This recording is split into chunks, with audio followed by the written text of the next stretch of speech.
sudden return of the population provided the necessary energy for the emergence to begin.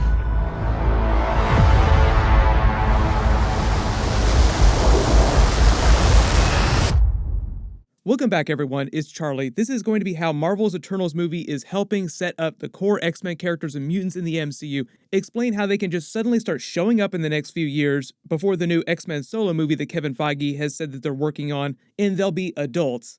There's a deep connection between the Eternals, the X-Men characters just in general that goes back to their origin story, and the Eternals trailer references some of those plot elements, so we'll break it all down. If you're brand new to the channel, be sure to subscribe to get all the videos. There'll be a lot more Eternals footage that'll start releasing after the Shang-Chi movie comes out.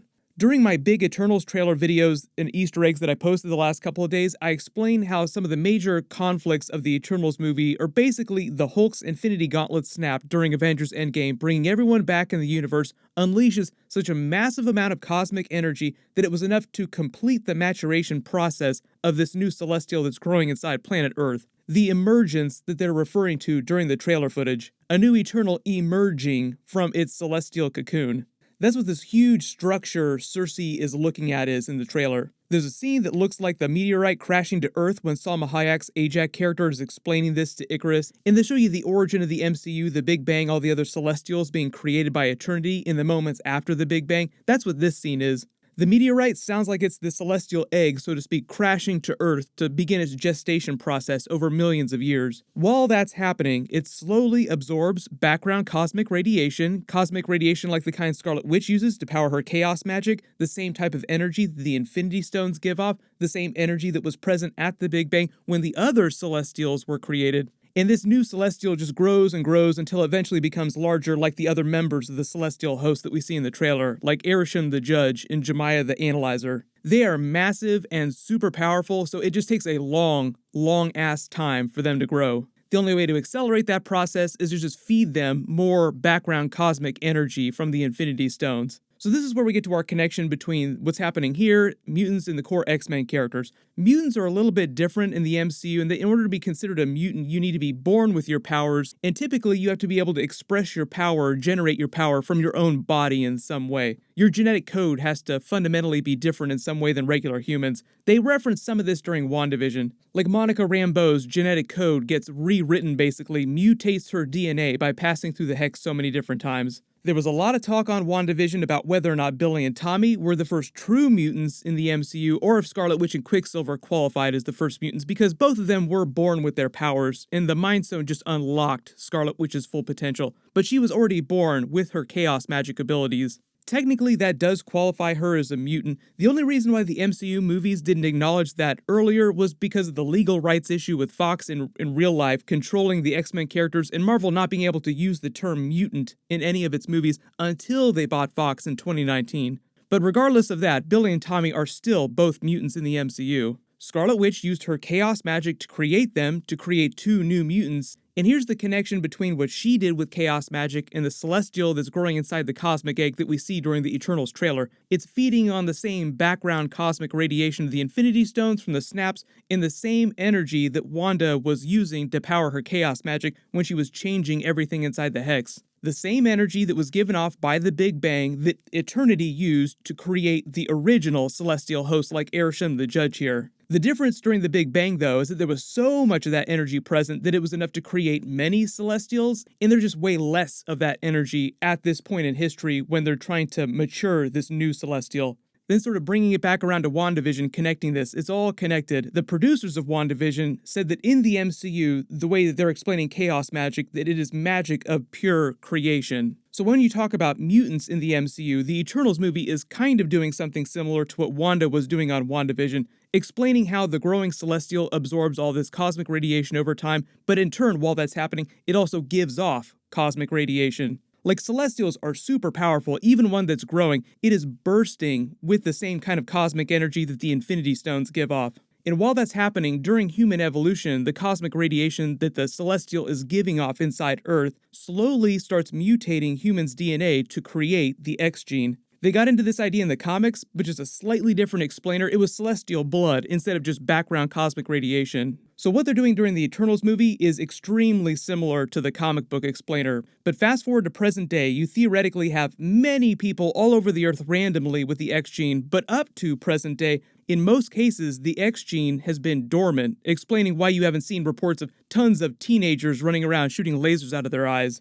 This is also the same way that you can explain older mutants like Apocalypse or even Wolverine have been around this whole time, because Wolverine was born in 1832 in the comics. He's almost 170 years old during the events of the first X-Men movie. This Celestials Eternals explainer makes it really easy to say that some of these mutants' powers did manifest across history, like there were actual mutants around, but those individuals either were able to stay off the radar or their existence was kept secret by powerful people in the MCU. It's all a giant conspiracy. They even got into this idea recently in the comics with the big X-Men reboot. Professor X, for instance, most powerful telepath on planet Earth. During that storyline, Professor X learns that they're stuck in a time loop, like we talk about Kang the Multiverse War, He Who Remains, in the time loop of the Sacred Timeline. Professor X learns about this and learns that mutants, X-Men, are always destined to die out, to be killed off, so he calls an audible and says, we're changing the game, and he basically removes memory of mutants from everyone's minds on planet Earth so that nobody knows that they exist. But in the MCU, at the end of the day, the answer is still the same. Mutants, for instance, have always been here, we just haven't known about them till now. It's the exact same explainer for the Eternals characters. They've been here this whole time, but this is why we haven't known about them till now. And it's all because of what happened with Avengers Infinity War, Avengers Endgame, and the snaps. It's the same thing they did in the early Marvel phases. After the first Avengers movie came out, they used the plot from Avengers with the Chitauri invasion and how that affected Earth as the basis for a lot of the plot of the future movies. Like the reason why Iron Man inadvertently winds up leading to the creation of Ultron was because of what happened with the Chitauri invasion. Anybody remember when I carried a nuke through a wormhole? No, it's never come up. Save No, New York? Never heard that. Recall that? So a lot of the big twists of Marvel Phase 4 are built on the backs of all these Infinity Gauntlet snaps that happened the past couple of years in Avengers Infinity War and Avengers Endgame. But all this cosmic energy is unleashed, activating people's X genes across planet Earth so that in the next couple of years, you start to hear more reports of people running around with weird powers. Now that's just one way that they'll probably explain mutants and X-Men in the MCU. Because the multiverse is such a huge storytelling trope that they're leaning into, some of these new major characters will also probably come from alternate universes, which gets into the events of Loki, the Kang Multiverse War, Doctor Strange 2, Multiverse of Madness, even Spider-Man No Way Home. And even though it's a little further off, Ant-Man 3 Quantumania. All those movies will be the next step in revealing mutants, X-Men characters, and actually we should also now add Black Panther 2 Wakanda Forever to that list because of what they're doing, introducing Namor and the Atlanteans to the MCU, and he will have been here this whole time. But there is a cool connection between Kang the Conqueror, who we just saw in Loki, and Apocalypse. Kang's first appearance in the comics was as Rama Tut. So in Fantastic Four number 19, he travels back to ancient Egypt, sets himself up as a pharaoh, calls himself Rama Tut, but eventually, once he gets bored with that, decides to go to a different time period, he sets up Apocalypse as his successor. That's also why they included the Great Sphinx and the Great Pyramid Easter eggs during Loki Episode 5, just as a reference to that part of Kang's history. Just in terms of that new X-Men movie coming out, Kevin Feige has said that they haven't cast any of the new core X-Men characters like Wolverine yet, but given all the movies that they've already announced, including Deadpool 3 and Avengers 5, which Kevin Feige just confirmed this past week, they've got so many movies coming out that they wouldn't be able to release the new X-Men movie before 2024. So what's probably going to wind up happening is that they'll just use the next Avengers movie, Avengers 5, as a sort of focal point to set the stage for the new X-Men solo movie. Like both those movies will happen around the same time and they'll be heavily connected. But by that time, we'll probably have met at least a couple of the core X-Men characters in other people's big movies. I know there's all kinds of questions about legacy actors coming back, like will Hugh Jackman ever come back as a version of Old Man Logan Wolverine? Will Patrick Stewart ever come back? Most of them are saying no. Like Hugh Jackman, he's even gone as far to say that Kevin Feige has not contacted him about coming back, which I do not believe at all. I do believe that there's been some discussion behind the scenes about finding a way to have him cameo in some future project. But when they do get up to a new version of Wolverine in the MCU, it will be a new actor. Like the new main version of Wolverine will be somebody different. I have a feeling they'll let Ryan Reynolds' Deadpool character just joke a lot about that kind of stuff when we get to the new Deadpool movies in the MCU. So everyone let me know in the comments, what kind of Easter eggs for mutants are you hoping to see in the Eternals movie? I know everyone's hoping for a Galactus post-credit scene of some kind, since there are so many Celestials and big cosmic characters in that movie. I'm not expecting a ton of Galactus Easter eggs until they release their new Fantastic Four movie, which sounds like right now is going to be released during 2023 at some point. We'll see that a long time before we see the new X-Men movie.